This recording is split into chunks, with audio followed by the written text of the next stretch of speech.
A brand new Toyota Tundra, loaded, stickers north of $82,000. $82,000 for a pickup truck. That is more than I paid for my first house. Now, let me save some of you a small fortune. That never breaks down, goes anywhere legend that lets Toyota charge it, it was not built by the twin-turbo V6 sitting in that showroom. That engine has been in the world about 4 years. I have got sockets in my toolbox older than that, and Toyota is already pulling them back out of brand new trucks and scrapping them. The legend came from two big lazy V8s Toyota quit building, and you can still pick one up secondhand for pennies against that 82,000. A couple of them do not even wear a Toyota badge. I am Frank. I am 71, 34 years building trucks at GM Flint Truck Assembly, and I am not selling you a thing. Here are 5 cheap trucks I have watched go the distance on my own lift. Trucks that will still be pulling a trailer after half the new Tundras on the road have been towed back to the dealer. 5 of them, working backward to the one that would get my own paycheck. Let's get to work. Now, the Toyota loyalists are already typing, so let me get ahead of them. I rate Toyota. I built Chevys for 34 years, and I will still tell you they earned that name honestly. I am not out to bury them, but a badge is not armor plating, and I have the recall paperwork to prove it. Toyota has recalled about 272,000 Tundras and Lexus SUVs 3 separate times now. The reason, in their own words to the government, is machining debris. Metal shavings the factory never cleaned out of the engine. That grit reaches the main bearings, and the motor knocks, loses power, and quits on you at highway speed. The fix was a whole new engine, 13 to 21 hours of labor a truck, and to their credit they did about 70,000 of them. Then this past June they changed their minds. Now a dealer plugs in software that listens to the frequency of your crankshaft and decides whether you have earned one. And here is the part that ought to stop you cold. A Toyota Tundra has about a 30% chance of reaching 250,000 miles. The industry average is under 5%. 6 times better than everything else on the road. And Toyota earned every bit of that. But read the number again. It was earned by the trucks already out there, and those trucks have the V8s in them. That twin-turbo V6 has not been on this earth long enough to have a 250,000-mile record at all. Toyota is charging you $82,000 for a reputation, a different engine built. So what actually keeps an engine alive? Nothing stamped on that tailgate. It is dull, plain engineering. Cast iron you could stand on. A forged crank. A fuel system not choked half to death by a dozen emissions gadgets, every one of them lined up waiting its turn to fail, and a power rating too low for the motor to hurt itself. Every engine that quietly turns 500,000 miles has those 4 things, and most of them are sitting on a used lot within an hour of your house. So here are 5, and I will give you the honest catch on each one, because there is always one and I am not going to hide it from you. After that, 3 cheap trucks that will bite you. Number 5, the Chevy Silverado 1500 and the GMC Sierra, 1999 through 2006, with the 5.3. And yes, I spent my life building Chevy trucks, so knock a little off my opinion. This is the cheapest door onto the list. An honest iron block pushrod V8 with none of the systems that eat modern engines alive, and $7,000 to $11,000 buys a good one. The catch is that the engine is not what kills these trucks. The rust is. Rockers, cab corners, brake lines, the whole underside rots from the inside out. The government looked at 6 million of them, spent 5 years on it, and closed the case with no recall at all. Their advice to owners was to go wash underneath their trucks. And the transmission will quit long before the engine does, so figure $2,000 for a rebuild and buy yourself a Southern truck. Then hang on to this, because it comes back. 2007 is a split year. Chevy sold the old body and the new body side by side. The old one has no active fuel management. The new one does, and it grinds its own camshaft flat. Number 4, and this one is clever, a used Toyota Tundra, the 5.7 V8, 2010 through 2014, timing chain instead of a belt. Look at what that actually is. A used Tundra beating a brand new Tundra for a quarter of the money, and a man in Louisiana ran a 2007 Tundra past 1 million miles. Toyota bought it back, hauled it to the engine plant in Huntsville, and tore it down to the block. It scored 99 out of 100 on their own quality tests. The only things that had actually failed were the sun visor and the odometer, which ran out of digits. Then he went and did it again. Another truck, another million miles. Both of them V8s.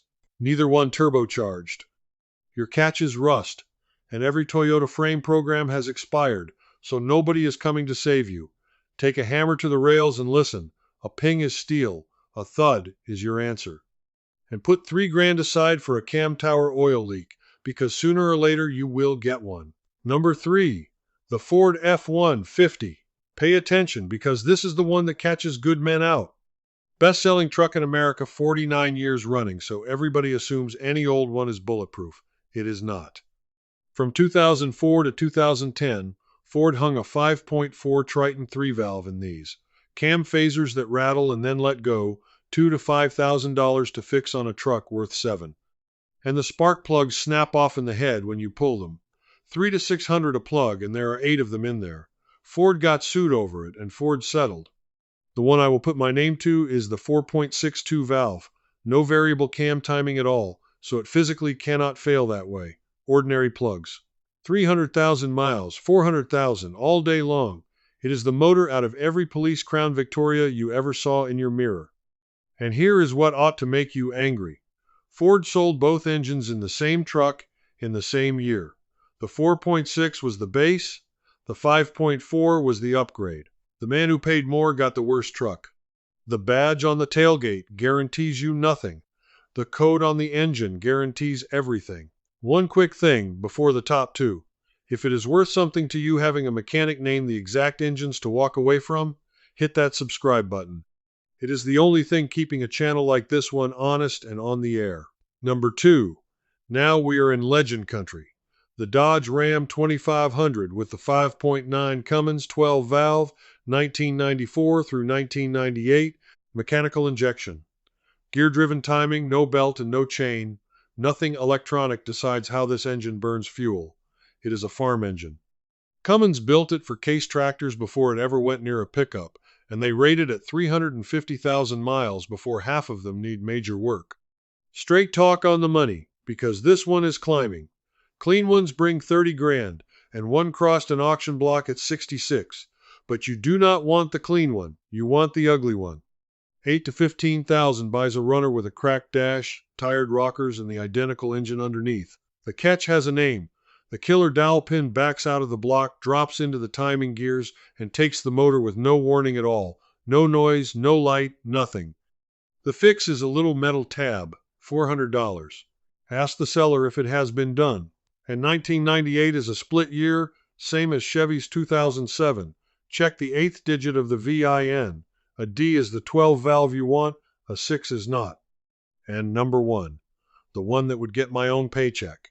The Ford Super Duty with the 7.3 Power Stroke diesel, 1999 through 2003. Here is why. Ford did not build this engine. Navistar did, in Indianapolis, and they sold the same long block to commercial fleets. It is the motor in the yellow school bus your grandkids ride to school. So this is not a pickup engine that happens to be tough. It is a truck engine that happens to sit in a pickup. Iron block, iron heads, 6 head bolts a cylinder, 444 cubic inches, making a lazy 275 horsepower. An engine that cannot make enough power to hurt itself just keeps going. 400,000 to 500,000 miles is normal. I will not lie to you about the money. You will not steal one. 12,000 to 20,000 for a good one, and no, that is not dirt cheap. But that Tundra is 82, so you are paying a quarter. And the day the Tundra leaves the lot, it drops 20 grand, while this one is worth more today than it was a year ago. 2 things to check. Get under it with a screwdriver and put it on the oil pan, because they rust through and the engine has to come out to fix it. And carry a spare cam position sensor in the glove box. $33, 1 bolt, and without it that truck will strand you on the shoulder with no warning light at all. One last thing, because honesty cuts both ways. Let me name the 3 cheap trucks that hand you a repair bill instead of a warhorse. The Super Duty is the real thing, but only with the right motor in it. A 7.3 will bury all of us. The 6.0, 2003 to 2007, will bury your savings. Here is the whole lesson in one number. 6 head bolts a cylinder on the 7.3, 4 on the 6.0. They stretch, the head lifts, and coolant goes where the fire is. 4 to 7 grand to put right, and Ford sued its own engine supplier for $493 million over that motor. The Nissan Frontier, 2005 to 2010, with the automatic. The transmission cooler sits inside the radiator, and the wall between them fails.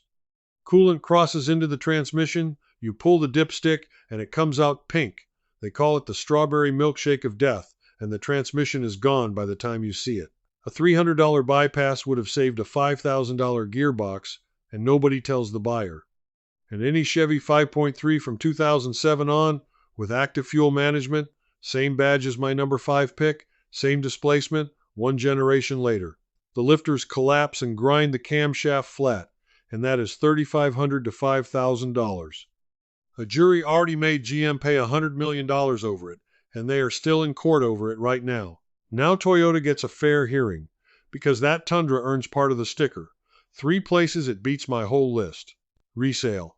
Nothing on 4 wheels keeps its value like a Toyota.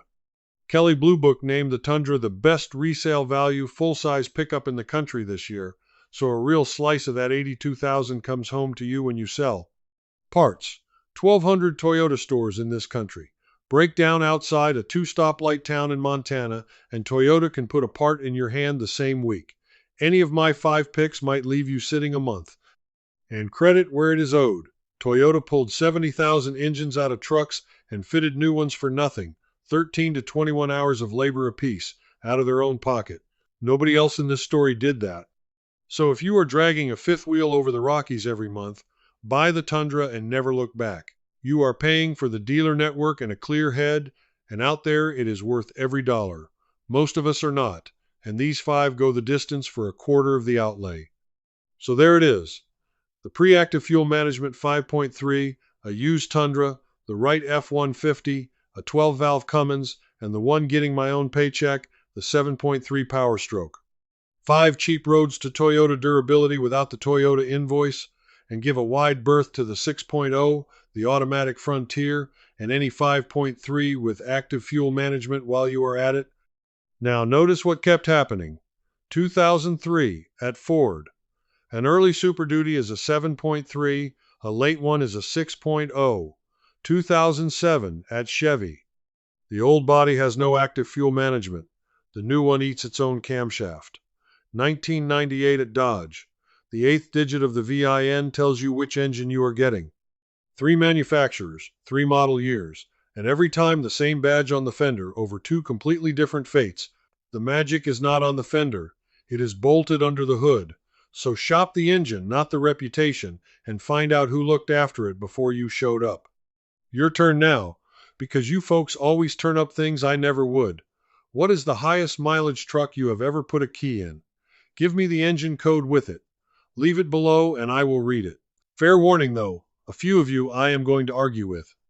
And if you want it all in one place, the buying traps, the engine codes to run from, the models actually worth keeping, I put together a book called The Right Ride. I am not going to hard sell it.